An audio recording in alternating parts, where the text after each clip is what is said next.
Welcome to Odyssey House Journals. My name is Trip Mitchell, along with Randall Carlisle. We've got a guest today, Johnny, and Randall, tell me a little bit about our guest and Johnny and Braxton. Yeah, if you can see Braxton back there on the couch, his 3-year-old son, Johnny Chapman, is a graduate of our parents program, and we're proud of what he did and what he accomplished. He's still in our program in an outpatient capacity. So maybe, Johnny, you could describe what brought you into our program and how it worked with Braxton, because people don't understand how the Odyssey Parents program works. Yeah, so I was dealing with a custody issue with my son. His mom wasn't an option, and so because of my previous history, just with alcoholism, they recommended that I go into an inpatient program with my son and to do reunification. And so upon completion with that, I can, get full custody of him. And it took a real struggle though through Odyssey, and it took some time for that all to work out, right? Correct. You got, I remember running into you at the parents program, and you said, "I get full custody of him next week or something." Yeah, and yeah, it was a process getting him. It was a process getting him in, because yeah, he had been placed with foster for a little bit, and so, I had to wait almost a month and a half even to get him in there. So, testing my patience with that and still being in the program without my son, it was tough, but it was just something that I needed and was willing to do. And the option, if you would have said, "No, I don't want to go to treatment, I'm not an alcoholic, I don't have a problem," which a lot of us alcoholics say at one point in our life, what would have happened to Braxton? So there was a lot on the line. It was he could have been placed in permanent custody in a foster house. So you would have lost him forever. Yeah, I mean that. Yeah, could have been something that 18 years that would have been him out of my life. And so once I found out everything that was on the line and what I needed to do, it was gung ho from there. And a lot of great motivation, but a lot of hard work. Correct. And right now, Braxton has a challenge, is that he's not big on the earphones. Yes, he's not. And that's part of parenting, is it is a hard thing to do. As we can see right here. Well, and think about this. It's hard to raise any child, okay? But to raise a child while you're going through a rehab program and you have your child with you, I mean, it just adds. It's hard enough to go through recovery, but then to add taking care of a child. I mean, maybe you can describe your day with, how it works every day that Braxton lives with you, but you're still going through treatment. How does that work? Yeah, so the days start real early, 6 o'clock in the morning. We get up, get our kids up and ready for breakfast. One of the dads are cooking, and we're shuffling around trying to get that going. And within the first hour or so, we have to be out to head over to the women's house. So we walk our kids over to the women's house, which is about 20 minutes for us to walk. So we have a whole group of people, kids, dads walking over there. And we get over to the women's house. We do activities with them for about an hour, and then we walk them over to their daycare. And then we come back, and then that's when it's time for us to work on ourselves. We do our treatment for most of the day until about 4 o'clock.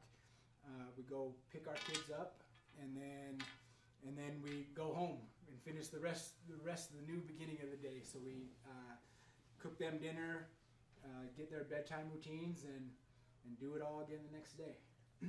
It's can you imagine that? I mean, you must be tired when you lie down at night. Oh yeah, yeah, because we still have to. Okay, we still have to, get the house clean and do everything before we can even get to bed and go do our assignments that we have to do. So it's a process, but we figure out a way to do it, just like I'm trying to figure this out. And how is that going? It's going. But What's funny is we look at these screens and their ability to hold on to people. We didn't have that in our generation, No. but we had something maybe that was a little worse, and that was alcohol. That's true. You know, That's for true. many of us, maybe this alcohol was our version of our device. Because it was Maybe. something that was there at night. It's something that held your attention and caused some issues that I combined both. I mean, Did you? once the screens came out, yeah. It's just, you could scream. So, Johnny, while you're in treatment, you've probably run into a lot of men who are there who are single parents. Have you learned some good lessons from other men who are single parents and how you can maybe make that easier for yourself? Yeah, I have. I mean, I see, taking everyone's situation, where they're coming from and what it takes, and so you see what you think's hard, and you have another dad that has 3 kids that is fighting for his kids and everything that they have to do, the effort that they have to put in. So it just makes you work that much harder and realize what the goal is at the end of the day. And so your goal is to be the best single father you can be for your sons. Yeah, and it's being there for them 100% of the time, and not making it about myself, but make sure that I'm in a good place, that I'm there to take care of them all the time. Boy, I bet when you were a teenager, you never thought that life could be this rewarding or this hard. Oh yeah, definitely both. I mean, I got a late start. I didn't have my first son until I was 34, and so, but my mom, she was a single parent, raised 3 of us, and so you really get to see the kind of work and effort it takes to take care of not only just yourself, because that's hard enough sometimes, but little ones, chasing them around all day too. And I've seen the chasing since you've been here, and it is a full-time job. When you've gone through Odyssey House, what are some of the best tips that you could give out to someone who's watching? Because in many cases we might have parents watching, spouses, boyfriend, girlfriend.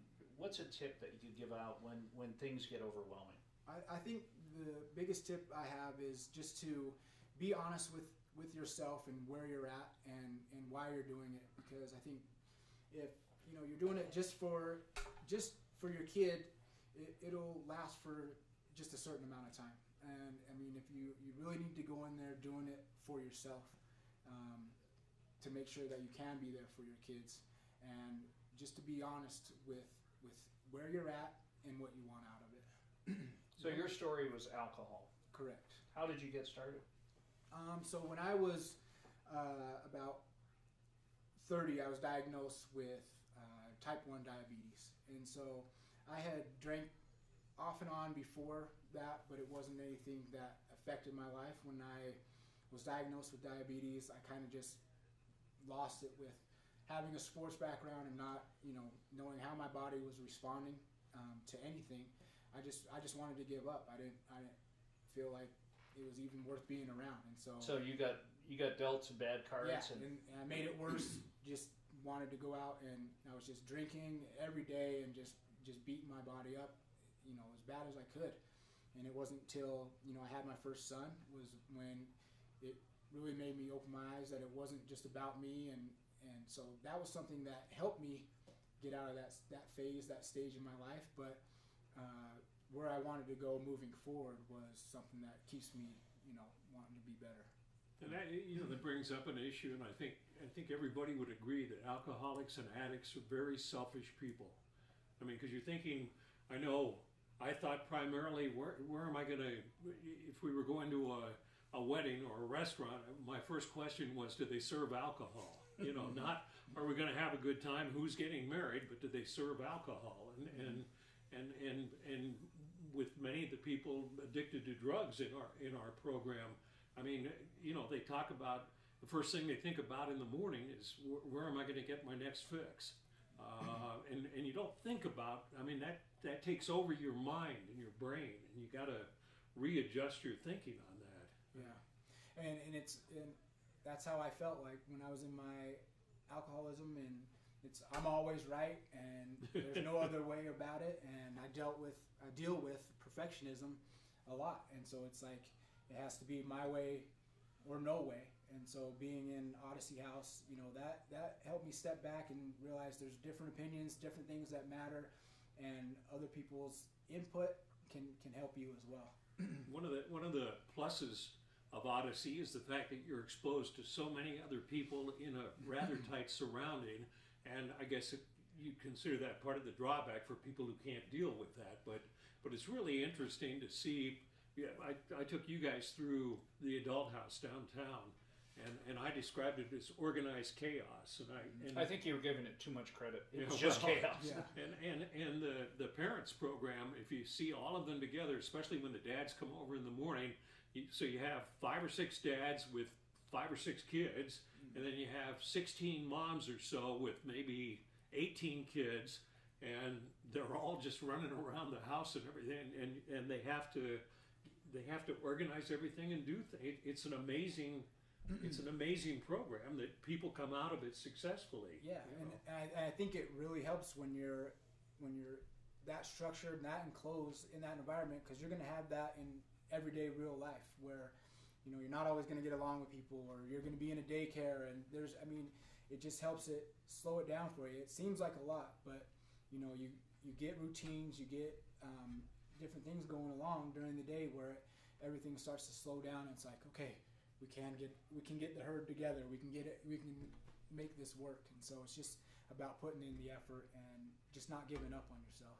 It's amazing to see. I mean, I like going to the parents' house probably more than any of our other programs, because you can see the love the parents have for their kids as part of the motivation for staying clean. But he's right. I mean, what could be just total chaos is many times rather peaceful and organized. Yeah. Johnny, what do you think Braxton, when he looks back, is he going to have pretty fond memories of this time? Oh yeah, I mean, I think to this day he's still like, okay, we go to WC. That's what we call the women's house, and so he enjoyed the time. I mean, he talks about the other kids that are in the house, like wanting to see them, and so I think he'll remember it. I mean, and I plan on staying close with, you know, the fathers and some of the mothers too in the house, and seeing how they're doing with their kids. But I mean, he met so many people in there and grew and learned from it, especially with him being, you know, mostly it was just me and him, and so it was like, I want this, I want that. It's like, no, we share, we do this, right. We do this sort of thing, and so he took a lot from it while he was there, even being at a young age. You're running a pizza restaurant. Correct. Tell me about some Which of this. one? Can we give it a free plug? Yeah, Please right? do. It's Mod Pizza. Yeah. Spell it out. MOD Pizza. And Where is it?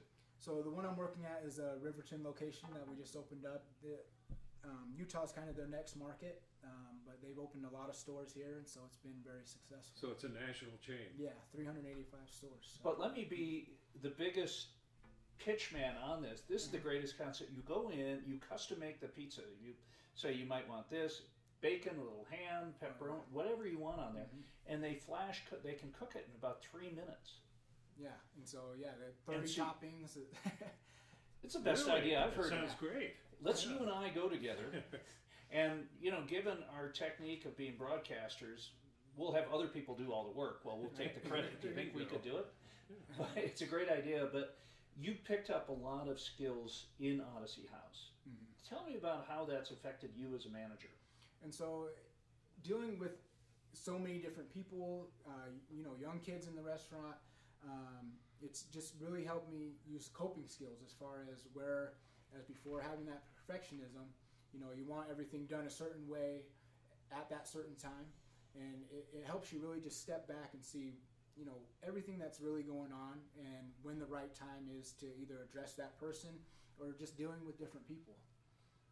And one of the things I've got to believe helps in situations like that is that Odyssey, and we've talked about this before, we have the encounter process, and it's a civil, peaceful way of dealing with a disagreement you may have, give me an example. I mean, just for people watching, if you're running an encounter against me, how's that work? So yeah, you would just if someone did something to you or that you saw something, it's just pretty much telling it how it made you feel, and making that person aware of that situation, because a lot of times people don't even recognize it, and especially in the house, things like little situations where if someone, you didn't like the way they were cleaning or doing just something so small, can turn into something leading up to so much bigger, where rules are broken, and because you didn't handle it there, that person can get kicked out or different things like that. So it's a very important process. But the important aspect of it is that you're civil with each other. Yeah. You don't stand up and say, Johnny, you blah blah blah blah.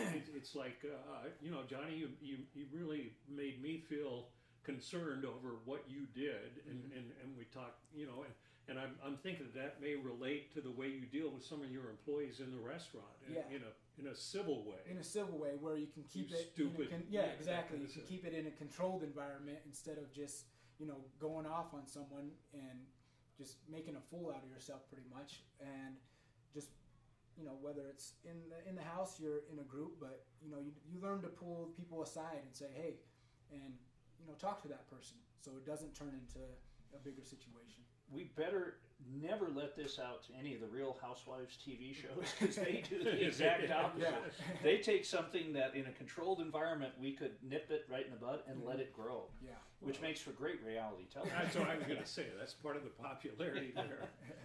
We wouldn't want to see that in Odyssey House. Yeah, no. It was funny, we were visiting and talking about your basketball, and you had mentioned something very similar that an assistant coach said. About keeping things small, and then talk about that a little bit. And yeah, it was something that I've taken from 20 years ago now, which was just doing the little things, handling things when it's small, so it doesn't blow up and backfire in your face, and it just makes it so much easier down the road, where you handle it, you do everything you're supposed to, settle it, and then move forward. Boy, that is a time-saving move, and what's funny is when you look at sometimes 12-step programs, or a lot of things were determined early on, but a lot of things have kind of been created. And Odyssey House, I didn't explain that as well as I'd like, but Odyssey House has come up with some great systems and programs, and probably a lot of them have just been created as they go, and you look and see something, and that makes sense. And well, talk about that a little bit. It started in the late 60s, and it's called a therapeutic community. And so basically how that went, it was thought up by this woman, Dr. Judy Ann Denson Gerber, back in New York City.